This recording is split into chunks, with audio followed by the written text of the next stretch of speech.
दोस्तों, सबसे पहले चैनल को सब्सक्राइब कीजिए और घंटी का निशान को भी क्लिक कर लें।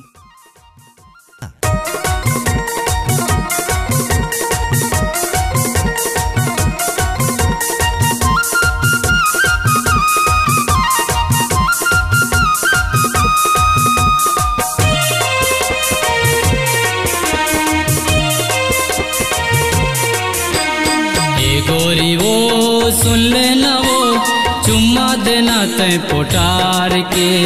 ए गोरी वो सुन लेना वो चुम्मा देना तय पोटार के। हफ्ता में एक दिन फुर्सत रहता मैं हाँ गोरी त्योहार के। हफ्ता में एक दिन फुर्सत रहता मैं हाँ गोरी त्योहार के।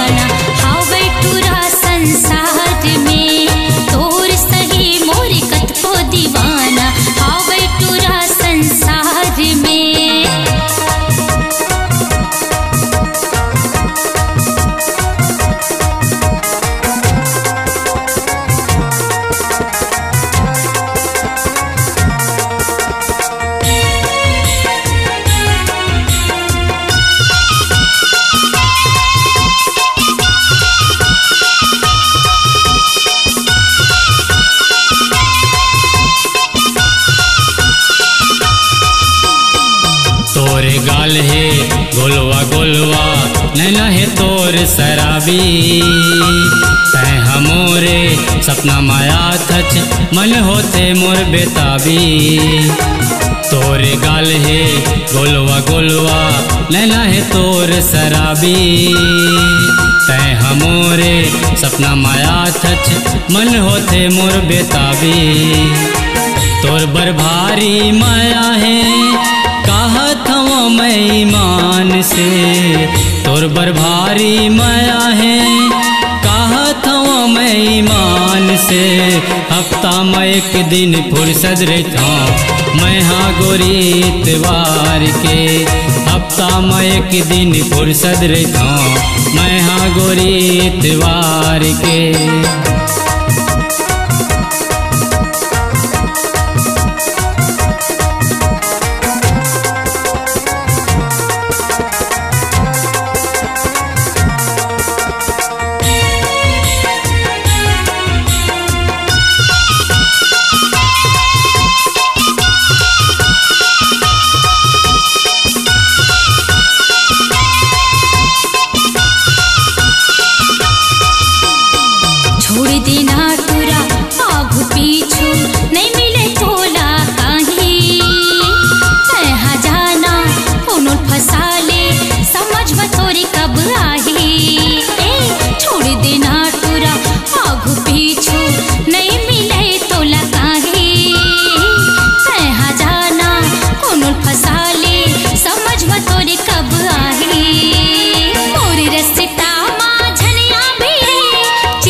देखत रहते मैं तोला एको न एको दिन तहाँ वो गोरी मिल जाबे तय मोला।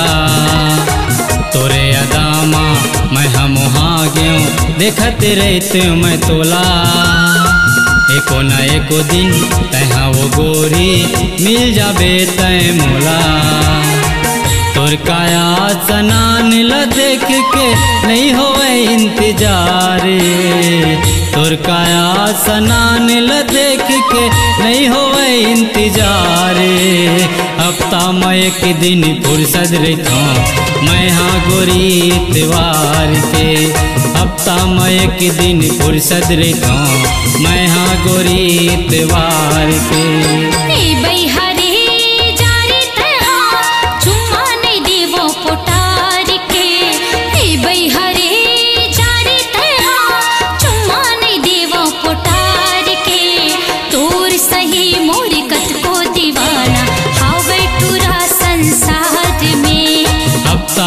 एक दिन फुर्सत रहता मैं हाँ गोरी इतवार के, चुम्मा नहीं देवो पोटार के, चुम्मा देना तय पोटार के, चुम्मा दे हाँ मैं पोटार के, चुम्मा देना तय पोटार के। अब समझे हचो मोर बात ला, हट पगला कहीं के। छत्तीसगढ़ी लोक कला मंच, ग्राम धरदई, थाना पथरिया, जिला मुंगेली, छत्तीसगढ़ की प्रस्तुति तोर मोहनी सूरतिया। कार्यक्रम हेतु संपर्क करे तारनदास बंजारे, मोबाइल नंबर 7617380682।